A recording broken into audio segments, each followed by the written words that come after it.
বাতিল চাকরিতে নেই অনিয়ম, সুপ্রিম কোর্টের রিপোর্ট মধ্য শিক্ষা পর্ষদের। কোন যোগ্য অযোগ্যের কোন ডিফারেন্স নাই, কোন যোগ্য অযোগ্য যেটা খুঁজে বার করার জন্য সুপ্রিম কোর্ট বারবার পর্যবেক্ষণ রাখছিল এবং দুইটা পর্ষদের তরফের একেবারে রিটেন নোটস অফ আর্গুমেন্ট অর্থাৎ তাদের বক্তব্য রিপোর্ট আকারে দিয়ে এই অবস্থান স্পষ্ট করলো এবং সেটা জানিয়ে দেয় কেন এই একটা ভুল অর্থাৎ লোকসভা ভোট চলাকালীন 22শে এপ্রিল কলকাতা হাইকোর্ট যে জাজমেন্ট দিয়েছিল, রায় দিয়েছিল, সেই রায়ের 247 নম্বর প্যারাগ্রাফ থেকে 311 নম্বর প্যারাগ্রাফ অর্থাৎ প্রায় 64টা প্যারাগ্রাফে যেভাবে এসএসসি এবং মধ্যশিক্ষা পর্ষদকে কলকাতা হাইকোর্ট তুলনা করেছে সেটা একান্ত পুরো বিষয়টা স্পষ্ট না হওয়ার কারণে তাই সুপ্রিম কোর্ট যখন নির্দেশ জারি করলো, সেই সুপ্রিম কোর্টের নির্দেশ জারি করার পর প্রত্যেকটা চাকরি, সেটা নবম দশমের শিক্ষকের চাকরি হতে পারে, একাদশ দ্বাদশ শিক্ষকের চাকরি হতে পারে, গ্রুপ সি গ্রুপ টি হতে পারে, প্রত্যেকটা চাকরি ধরে ধরে এসএসসি এবং মধ্যশিক্ষা পর্ষদ তারা স্ক্রুটিনি করেছে এবং সেই স্ক্রুটিনিতে যে বিষয়গুলো মধ্যশিক্ষা পর্ষদ আগে জানতো না সেটা এখন অবগত হয়েছে এবং তাদের এই অজ্ঞতার কারণেই বিষয়টা আরো জটিল হয়েছে, জটিলতর হয়েছে। কারণ বারবার বলা হয়েছে যে এসএসসি যে চাকরির সুপারিশ করেনি সেই চাকরি মধ্যশিক্ষা পর্ষদ অ্যাপয়েন্টমেন্ট লেটার দিল, অর্থাৎ এসএসসি যারা যোগ্যতা বাছাইয়ের দায়িত্ব ছিল, যাদের মেধাবী পড়ুয়া বাছাইয়ের দায়িত্ব ছিল তারা সুপারিশ করেনি, অথচ মধ্যশিক্ষা পর্ষদ চাকরি দিয়ে দিয়েছে। এই অভিযোগটা সব থেকে মারাত্মক আকার নেয় যখন এসএসসি তাদের অবস্থান স্পষ্ট পেয়ে এমনটা তথ্য দেয়। সেই বিষয়টাই কিন্তু সুপ্রিম কোর্টের একটা বড় জট উঠে যাচ্ছিল এসএসসি এবং একই সঙ্গে মধ্যশিক্ষা পর্ষদের সঙ্গে।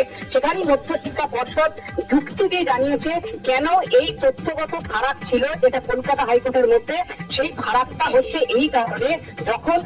একটা পদের জন্য কোন একজন কাউন্সিলিং এ নিজের কোন স্কুল চয়েস করলো কিন্তু তিনি কাউন্সিলিং এর পরও সেই স্কুলে জয়েন করলেন না, অর্থাৎ চাকরি তিনি জয়েন করলেন না, এই যে শূন্য পদগুলো পড়ে রইলো সেই শূন্য পদের জন্য নতুন করে একটা সুপারিশ করতে হয়েছে এবং নতুন সুপারিশের প্রেক্ষিতে নতুন একটা অ্যাপয়েন্টমেন্ট লেটার ইস্যু করতে হয়েছে। তাই একটা চাকরির জন্য একাধিক এরকম সুপারিশ পত্র বা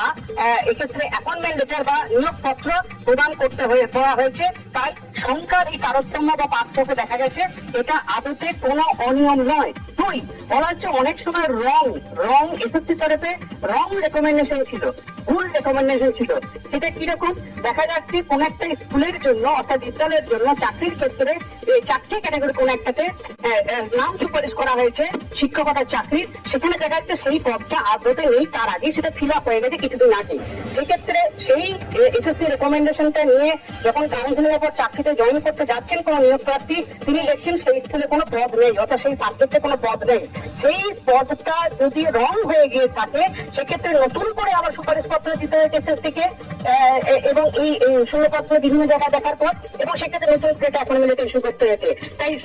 এই যে সুপারিশ পত্র এসএসসি দেওয়া এবং অ্যাপয়েন্টমেন্ট লেটার দেওয়া, একটা চাকরির ক্ষেত্রে একাধিক সুপারিশ পত্র হয়েছে এবং একাধিক নিয়োগপত্র হয়েছে এবং এটা হয়েছে কেন, প্রায় 25,844 জনকে চাকরি দেওয়া হয়েছে এবং এই 25,844টা চাকরি স্কুটিনি করে দেখেছে মধ্যশিক্ষা পর্ষদ এসএসসির সঙ্গে, এখানে কোনো নথিগত বা তথ্যগত ফারাক নেই। তাই আদালতে অর্থাৎ সুপ্রিম কোর্টে যে শীর্ষ আদালতে এই অবস্থান স্পষ্ট করছে